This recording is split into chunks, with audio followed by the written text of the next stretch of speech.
Gia o uria tungihota gutigira korwo kwahoteka ciuria ciothe iria citari anja cione anja no kaingi kuria tungionera anja andu acio ona kungiario atia monekaga makirite ki ta gutari undu moe no uhoro wa mutongoria wa mbere niwe wagirwo ni gukorwo ekionereria kuri muingi taru ungithi handu wito utongorie ndukanecirie uria we ati ugukorwo ugitongoria ni ugukorwo wina mugaru na andu aria uratungata wamone ni tuthio niguo tuguthi wamone ni tuthio niguo tuguthi ungithukia mitugo ona thiini wa mucii ciana ciaku ndukanacionere kamuti ungiona cithukitie mitugo tondu kwa gukorwo niwe cirarumirira tondu niwe mutongoria wao riu atongoria marathiuruka magikaga micemanio guku matirarora mendekithia mothe maria mekireirwo ni ruhonge rwa ũgima wa mwĩrĩ megie COVID-19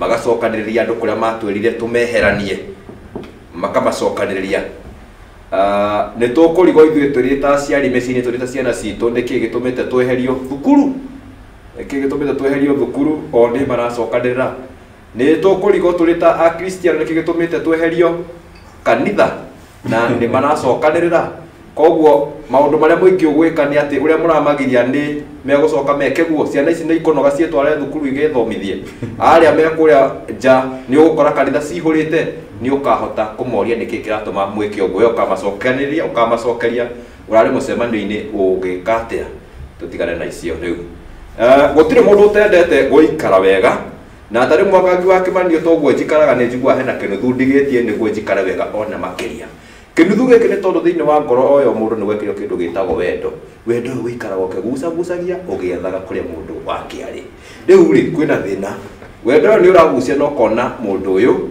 na hindi ria mwacoka guikarania ona ari we ukona andu aingi makirite na andu aya matwikite murigo ni tondu wake ni tondu wa maundu mamwe na haha kwaga kunyitana na andu hothe hangiaga kunyitana ne hagiriire ni hagia na kindu gitagwo gathina no korwo turi othe twenda ni mundu ature na mundu uria ungi uri wake na gikeno andu acio gutwikaga na Biblia yugaga atagikorwo ni kindu gigwitotharia kana gikuo matikanatigane onari umuthi no tiga gwiciria horo wa gikuo ona kana horo wa gutharia umuthi no marenda na rucio ni matiganire aiko matiratigana me mucii ni mekite kindu gitagwo separation no maraikara ku mutiraniria ona no kurorana mutira na no muhikanetie riu umuthi turona guka ko fix hau ni atia gwathire niki gicukagira maundu macio ni atia tugwika ni gutucokanie na tugie na ndundu imwe na andu mendaine na nyumba njega igutura exactly mbere ya tukinyite hau uguo last time ni twari na Apostle Jehia muthenya wa ira ni twari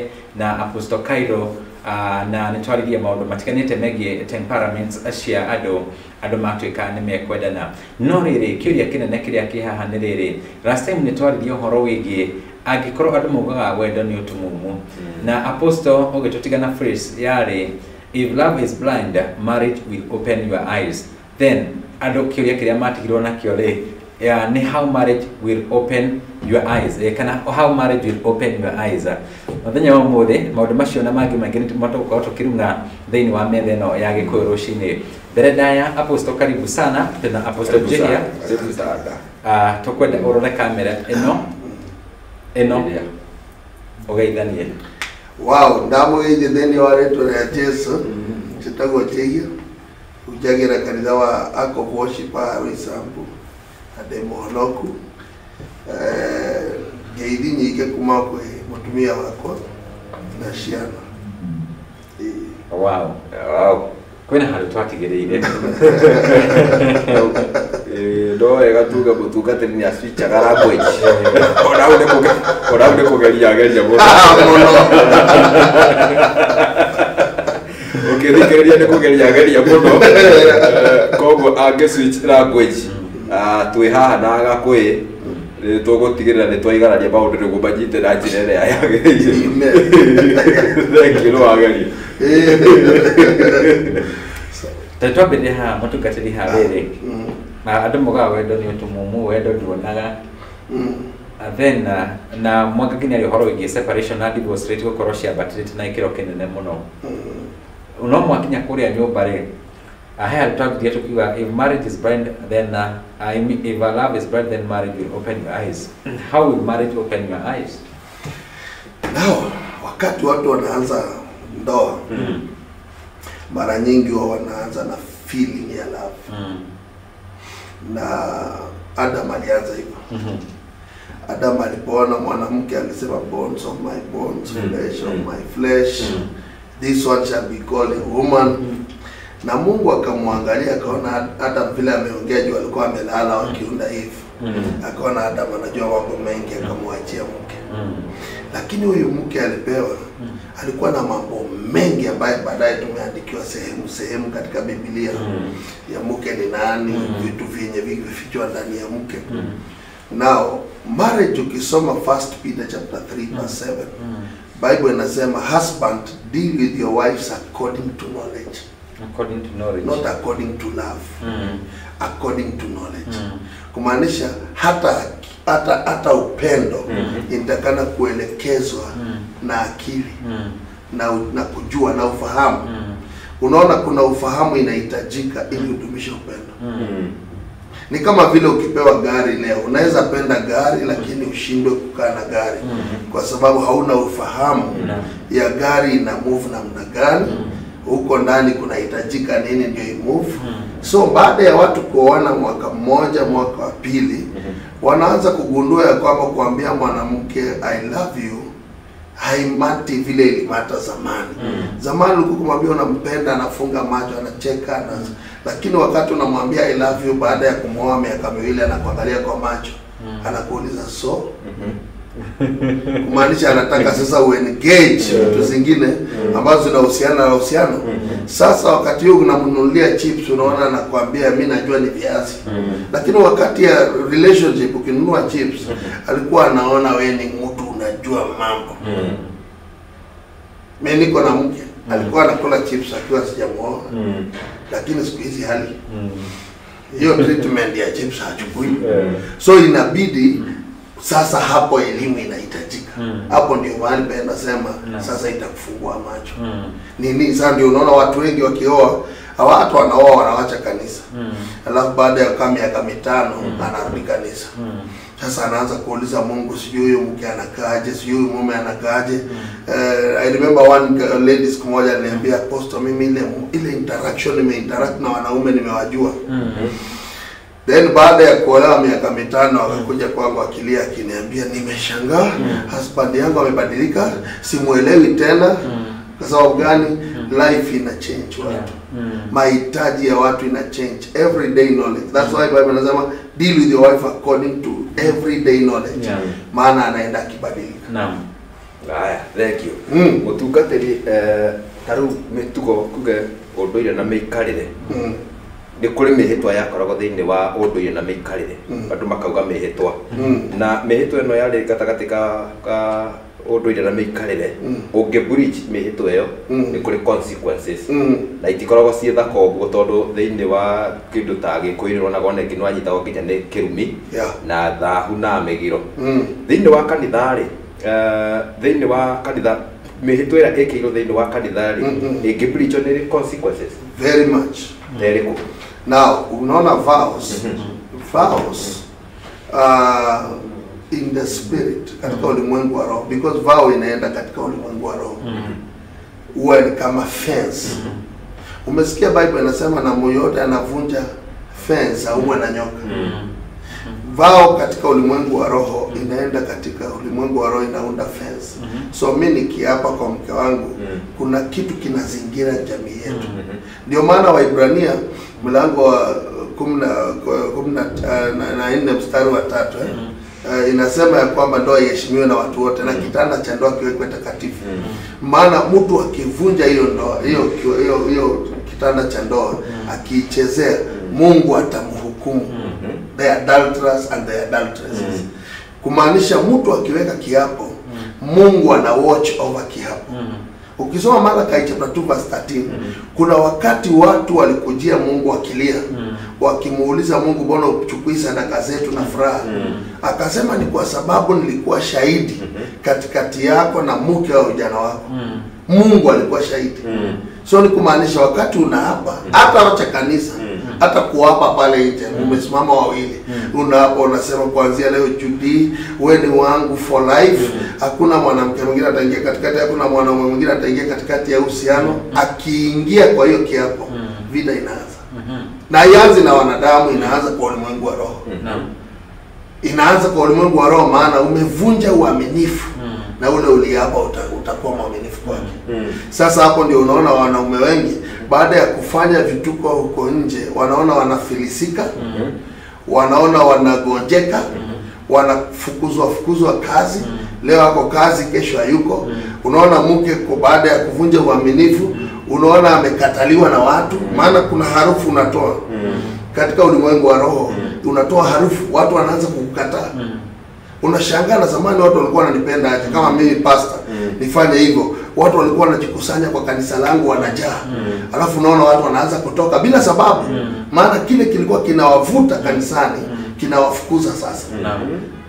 That's why unaona mtu kama pastor kama mimi nikifanya tendo kinyume na agano ya ndoa, utaanza kudiscover kanisa langu linakuwa ndogo hata nikihubiri mikutano mingi. Juu si mikutano inajaza kanisa, ni agano ile iko kwa ndoa yenye Mungu anaheshimu. Na plus ya Mungu kusimama katika hiyo ndoa ndiye Mungu anaitia na anasimamia. Na leo he mugetwo yo andu mekiranagira hĩndĩ ĩrĩa mekuhikania atĩ gũkorwo kũhana atĩa kana gũkorwo kũhana atĩa nĩ ndagwĩtĩkĩra we na nĩ mbere ya andũ aya na kanitha na mbere ya Ngai atĩ tũgatigithanio nĩ gĩkuũ. No kwĩ hĩndĩ circumstances ibocaga mũndũ cikamũtwara nginya kona-inĩ, ũkona kĩhiko kĩu nĩ gĩacambaratika na gĩtinathira. No kanitha-rĩ no njũrie kana nĩ koragwo na alternative ya kũhorohia marũrũ marĩa thutha wa andũ aya gũtigana matikae gũbuatwo nĩ consequences hizi. Ukisoma Numbers 30:1, Mungu aliongea na Musa akamwambia hivi ndio vya watu wakitoa nadhiri. Mtu akitoa nadhiri hakikishe amesimamia nadhiri yake.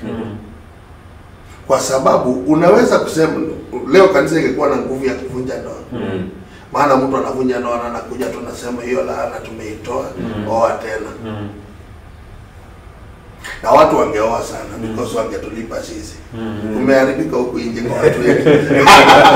Kila mtu alikuwa anakuja utia Mungu, niliapa ndio lakini nifungue. Niliapa lakini nifungue. Sasa Mungu anajua hii maneno because Mungu ndio mwanzo wa ndoa. Na watu wanapoingia katika ndoa na kuchukua, ndio unasikia ndoa inataka uingie na akili, sina upendo peke yake. Watu wengi wanasema wanaapa. Kuna Ecclesiastes inasema Mungu hapendi mtu anaapa kwa ujinga. Hapendi. So wakati wote wanataka kuchukua kiapo, lazima kwanza usikue mlevi. Kitu ya pili uwe na akili yako, ujue ni kama tu viapo vya cults.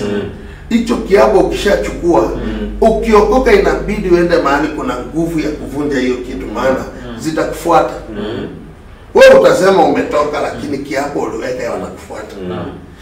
So mtu akiweka hapo katika ndoa, anastahili kujua ya kwamba kifo kitamseparate na hiyo hapo. Kifo. Sasa so hata akiwa mgonjwa, mke wako akiwa mgonjwa, vumilia tu. Maana akiwa na afya ulienjoy. Hata bwana akiwa na shida na afya, vumilia. Maana akiwa mgonjwa, vumilia. Maana akiwa na afya ulifurahia. Na mwili kikataa. Unajua wanadamu tumefanya modifications za kutosha. Sasa unaona mwanadamu of late hata matunda anataka kibanda akule kesho asubuhi. Wanadamu imemodify everything. So wanadamu imefanya ndoa imepoteza ladha yake. Because tunatafuta njia ya kuunda contract, si covenant. Contract, si covenant. Tuandikishane hii ndoa miaka 5, miaka 5 tuchunguzane. Alafu tuendelee tuongeze miaka mingine 5. Mwanadamu anajua ya kwamba Mungu ana msimamo fulani katika ndoa.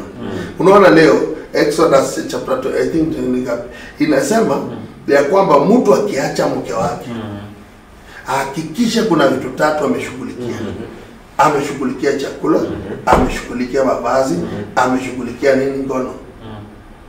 Bure Mungu amemwacha. Hata akimwacha. Ashughulikia chakula, mavazi na ngono. Na wewe ukitaka mke wako akusikie kama usiku ile uko naye, kama uko naye vitu tatu, chakula akule yako. Mavazi avae yako. Wewe uende ununue, si umpe pesa anunue. Wewe uende ununue. Uangalie mke wako ujue size umnunulie. Na tatu ngono. Na ngono ni ya tatu, si ya kwanza. Ukianza na ngono utafail. Unaanza na chakula. Utaanza na chakula.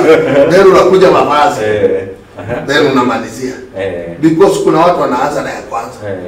Priority ya roho inasema uanze na mavazi, ukuje ukimaliza mavazi, sasa ununue nini? Chakula. Na sasa unamnunulia mavazi, pesa yake inaenda wapi? Unajua pesa ya Mungu ni kama leo.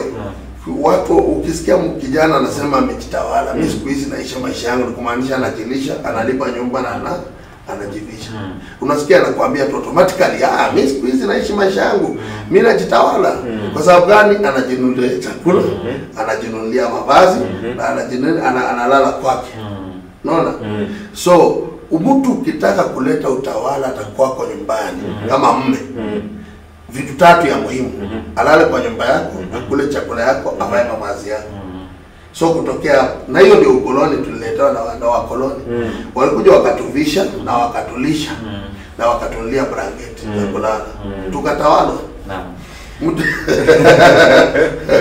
Naam.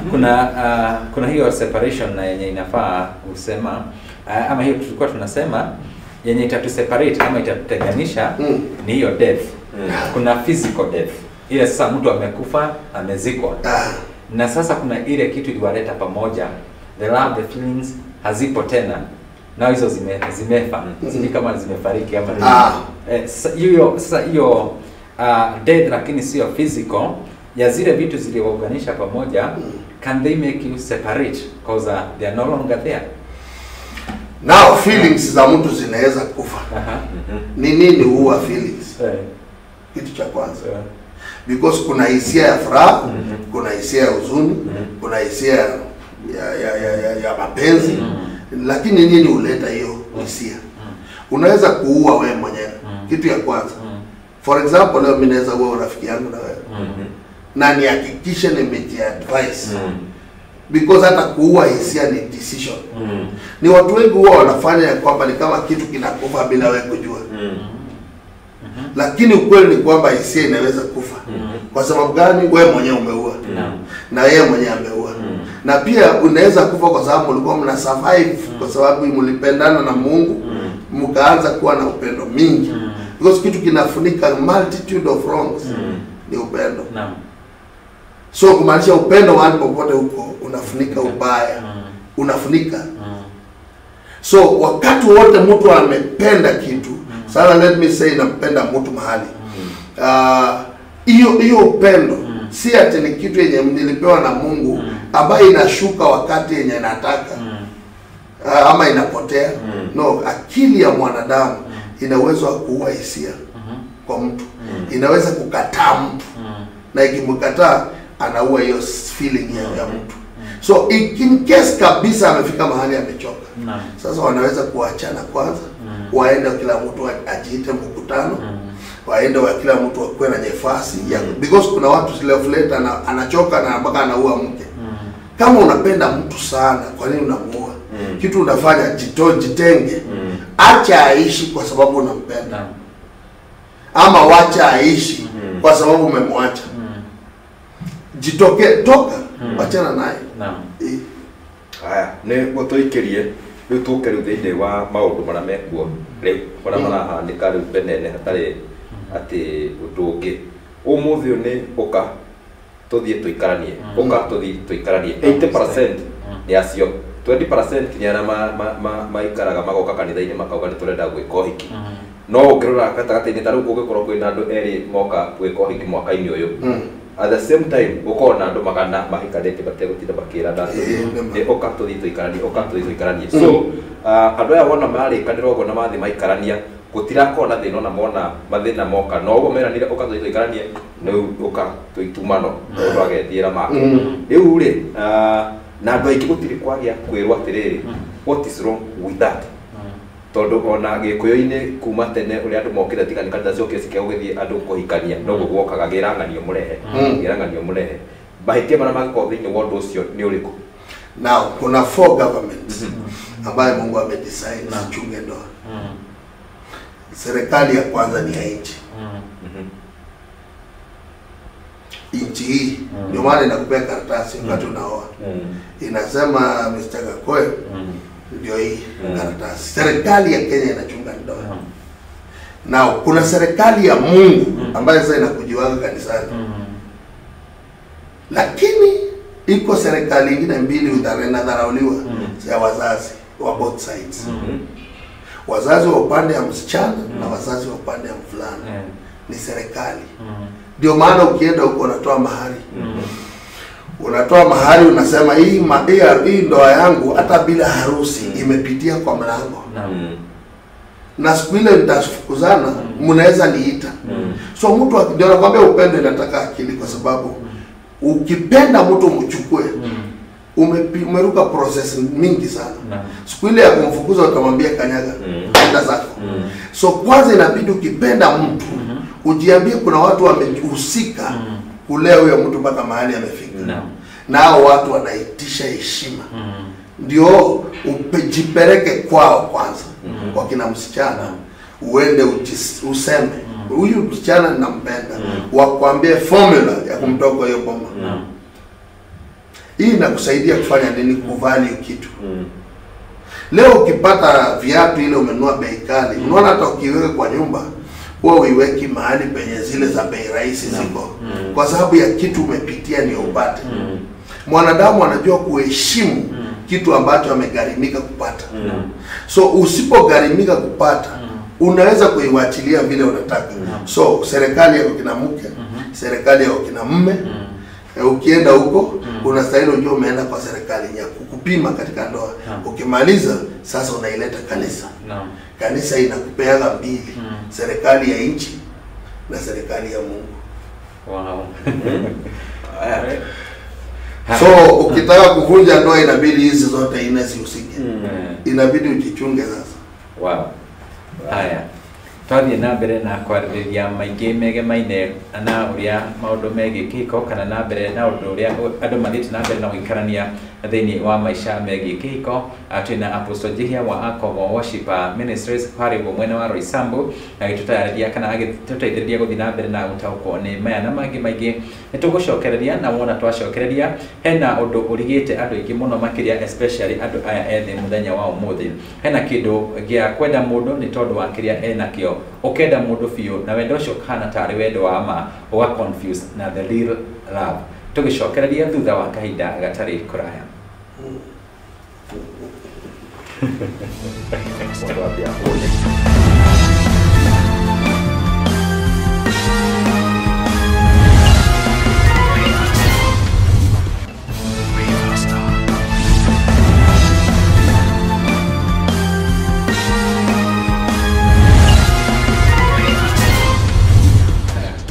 Thank you na mbere ni guthie na mbere na gutwirorera turageria guteithania na kaingi maundu maria matigagiriro thiini wa community mo maplayaga part iria nene muno thiini wa roro ciria cia andu magirwo ni gukorwo magika kuma haria Gikuyu atigire uhoro wa mataro noho naho tworeire njira tondu riu aciari atwina o thikũ ici kindu kiria mekaga mareraga mwana makimuconokagira na nio magiro no korwo na uhigiriku wa kumwira maundu na uma wa ndeto ni ngatho ni gukorwo tabarira teno kundu tureragia uhoro uria wagiriro ni kwarĩrĩrio na uria uhitukito niguo korwo giteithia handu hamwe na haria hangi aingi aria maraiga maundu maya na tokorwo matirĩ mamamenya tani Mwangangi wa Kimani mangĩndĩra maiguĩra metha-inĩ ĩno na no korwo njĩrarĩ ũmwe wa gukorwo ona ngĩhĩtia nĩ ũndũ wa kũrigo na kundu kana Biblia yugaga andu akwa moraga ni kwaga umenyo no ko percentage ni haicite ugo ya kindu gitwa divorce na separation irorero haraga foundation ni kanini mundu akigwa kio kimakana igiri maundu macoke kawaida ni wega kuri Ngai ni guturekera mutungatira ukakatwira maundu ta macio tondu riu naguo ona athuri aria maneanaga irira ungiumira to muthi kumetha ni uguthiurukanga no wega ni ati ungineana undu wothe na muthigi wa Kristiano ukoragwo urugamirire unduire no thamaki nginya wa matu-ini koguo tutiurite njira turi haria hagiriire kwina undu uritie mutungatiri mbere ya twikiritie horo wigi love and lust thaci ni hinya muno kumenya mundu arakwenda na wendo wa ma kwa muhiano mundu akorwo akuone ona wina gacura kega akwenda ni undu wa gacura kau ko ukigathi ugwe maria-ini kana ocino ni magutothio mundu ucio no kwehera akehera na andu ingi ni maraika maundu muno nigetha kweria gu prove it's like it's performance love conditional love like andu ni marageria gu perform nigetha ngone ni gwendete no nginya gwikire una nona na undu ucio ona mundu akona ni uyu ni anyendete au ni ajikara undu uyu ni kuonania ni anyendete utaweza kujua je lust na love ni nini kale kiambere nilisikia kwamba hata hapo mwanzo kuna swali muhimu ulisema ya kwamba kuna watu wanapenda juu ya pesa na hii shida inatoka wapi because ni condition ya akili besides kwa ya kiroho mara nyingi tukilelewa tumelelewa tukisema tafuta mtu atakusaidia tafuta mtu ndio uweze kusaidia hii mama enda uangalie mtu kwa nje mwenye ana uwezo kweli unaona malezi inaumba sana sehemu ya akili ya mtu kuna watu hata unaweza waoa na wajui kukupenda maana ukimwambia unampenda anakuambia leta 500 hapa hadi kupenda unamwambia ninakupenda na kwa dada na ndugu nakupenda anakuambia nilipie rent you get it so alitumia hiyo term kupenda kupora watu na akili ya mwanadamu inaweza kuumbwa in a way that ukiambia mtu unampenda uko na kitu unataka bako na ukioa mke ukimwambia unampenda anakuuliza sema tu aswa unataka nini because amekustadi amejua ukianza I love you iko mahali unaelekea kuna deni imekushinda kulipa kuna mtu anakudai vibaya unaona so inakuwa training unatrainiwa polepole kwa mkubwa kama kwanza wasichana waliambiwa mara nyingi wewe ni mrembo sana wewe unaweza olewa na governor unaweza olewa na mtu fulani unaweza olewa na mtu fulani sasa ukienda huko nje tutafutie mtu wa maana mwenye atasaidia hii jamii na si mbaya lakini ni mbaya kwa kiwango fulani maana huyu mtu akienda sasa love yake iko na commands ya kwamba kama una gari sawa lakini watu wa maana wengi kama mimi nikioa nilikuwa napata 20 shillings per day na nilipata 20 shillings for 3 years tulikuwa na mkaa tunapata 20 bob 40 bob 20 bob for 3 years na mimi ni mtu wa maana ama unaona aje mtu wa maana lakini vile nilipatana na mke wangu sikukaa sikuonyesha sign hata ya kuwa mtu wa maana ilichukua discernment ya hali ya juu kuona umaana umefichika ndani ya mtu kama huyo na leo naamini ya kwamba iko watu wa maana na hawana kitu lakini kama hujakuwa trained ku love na wisdom you will leave the best people for people ambao wana show wako kwa show so lust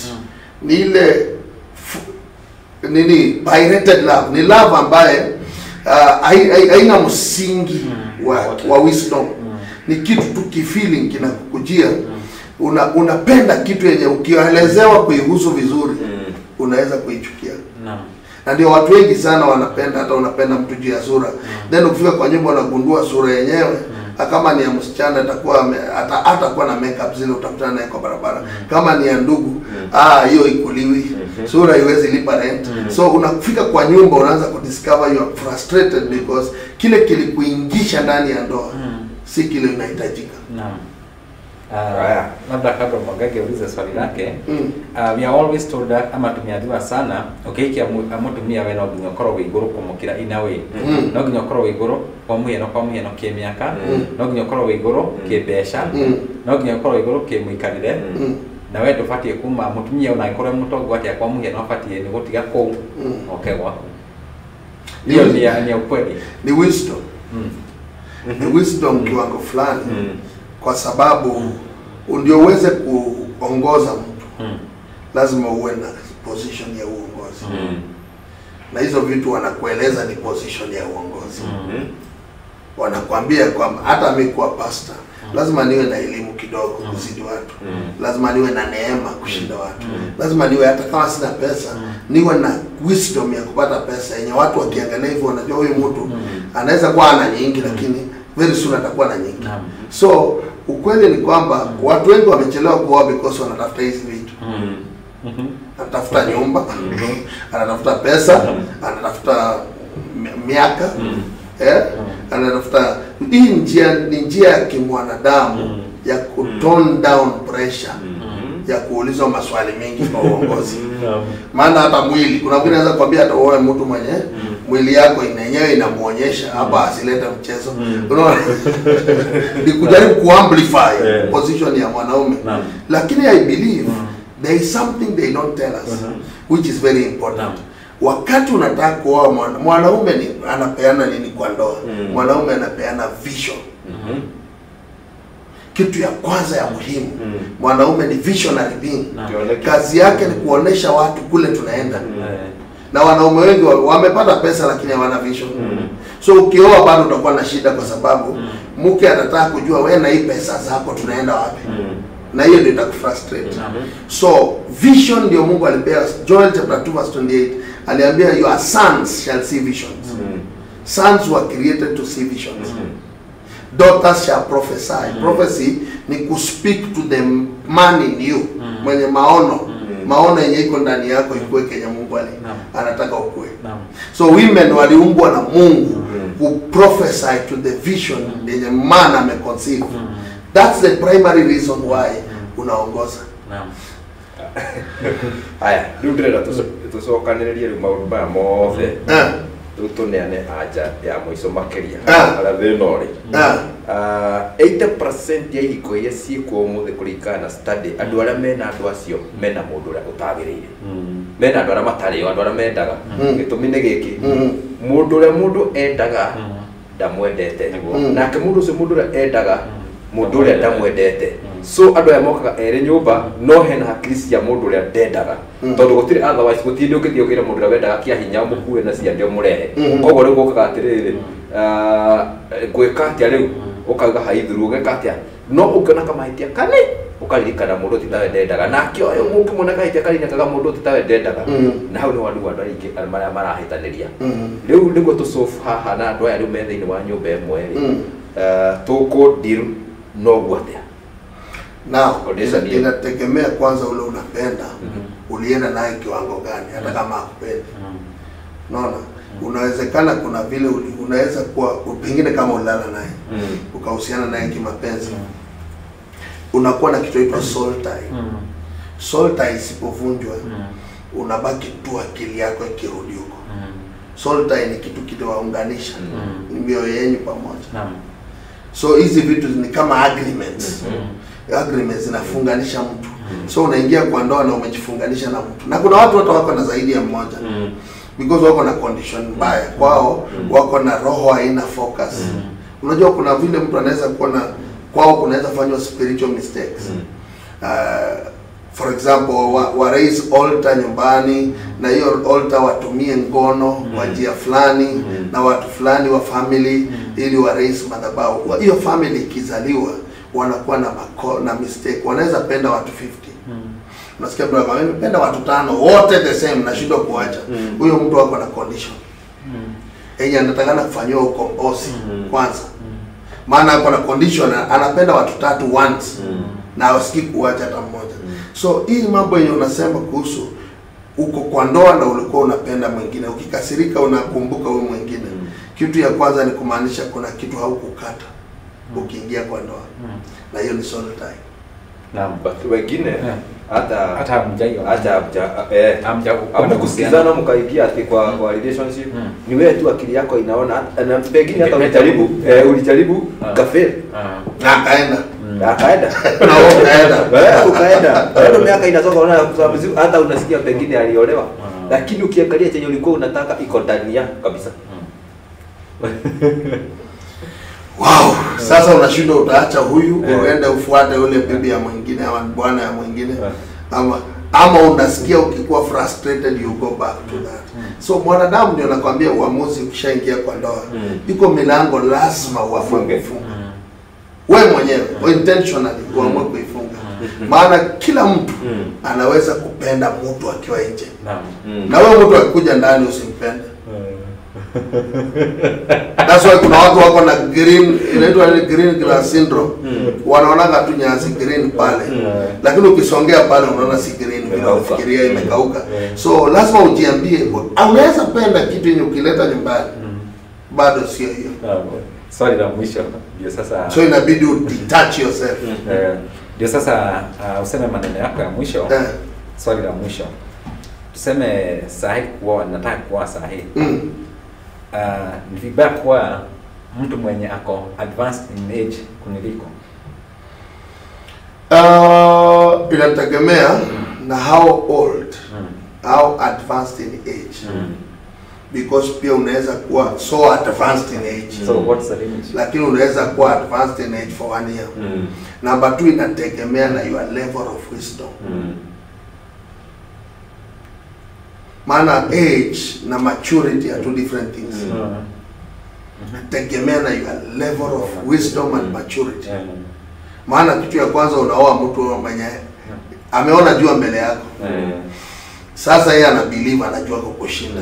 Na in fact hali ya kawaida ya mwanadamu na kutembea na kuona mambo, ameona mambo mengi kidogo. Na inabidi hata ukimuoa umpe heshima ya uzee ndio ukae naye. Na maana ameona jua mbele yako. So unampa heshima ya mke na heshima ya uzee kidogo. Hata yeye akiolewa na mwanaume mzee, unampa heshima ya mzee na unampa heshima ya mume.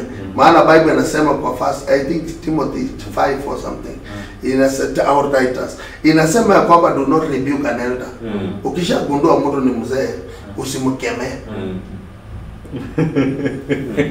So ukitafuta msichana mwenye ako na umri kidogo kuzidi, ujue miaka yake inakukataza kumkemea. So inabidi ukae na yeye umuelezee makosa yake pole pole. Na hiyo ni responsibility yako. Tutatumia hii kamera. Ile kamera ndio utatumia. Ndio sema maneno ya mwisho. Pia na namba ya simu na mahali labda msikilizaji anaweza kupata. Naam. Wow, Bwana asifiwe. Mimi naitwa Apostle John Jeia. Napatikana hapa Roysambu, just before after the footbridge 200 meters on Zimmerman side along Thika Road. Tunapatikana hapo, kanisa inaitwa The Ark of Worship. Na pokeeni salamu kutoka kwa mke wangu Susan na watoto wangu 4. I'm a father of 4. God bless you so much. My phone number is 0710 76 75 96. 0710 76 75 96. Ukipiga hiyo simu tutakusaidia. Wow. Na thengio muno ni tondu wa kunyitanira hamwe na ithuĩ. Thengio ni ũndũ wa gũcagũra ceceni ĩno ya Gĩkũyũ TV thĩinĩ wa tabarĩra ya Gĩkũyũ rũcinĩ. Nginyagia mũthenya wa rũciũ wona Mwathani enda nĩ tũgacemania thĩinĩ wa mĩtambo ĩno. Ũgĩe na mũthenya mwega na waumagara ũrorima wega kana ngĩ arokũrathima kwemĩara na wona umagara. Actually muthenya wa rũciũ nĩ Saturday, ko tutigakorwo haha ũguo, tugakorwo kuo muthenya wa Monday. Rũciũ kama wanya gũthini ũgoka mũkorwo mũkĩmũrĩka maũndũ marĩa mekwo thĩinĩ wa wiki yothe. Ũgĩe na mũthenya mwega, tinda wega, Mwathani akũrathime. Thengio nĩ twakena nĩ gũtwarana na ithuĩ ikinya gwa ikinya. Maũndũ maingĩ nĩ marĩa twaria nawe ũgĩe na kahinda ga gũcagũra tũmaũndũ tũrĩa tũgũgũteithia, tondũ ũguo nĩ wa bata mũno na mũtũrĩre waku nĩ gũcenjia na njĩra ĩmwe kana ĩrĩa ĩngĩ. Macio mothe tweka twĩhokete Ngai atĩ kũrĩa guothe ũrĩ ũrũagĩrĩrwo nĩ maũndũ maku mothe. Ũgĩkorwo wĩ gatagatĩ-inĩ ka andũ arĩa mekuonaga ta makinyĩte mũico wa maũndũ, wĩna Ngai ũgũcokania na kũnengere kĩambĩrĩria kĩerũ. Njĩtagwo Mwangangi wa Kĩmani. Rĩu weekend nĩwe nĩ gũkwagĩrĩra wega kwa hinya wa Ngai, tondũ tũgacemania haha mũthenya wa Monday wona Ngai enda. Ũgĩe na weekend njega.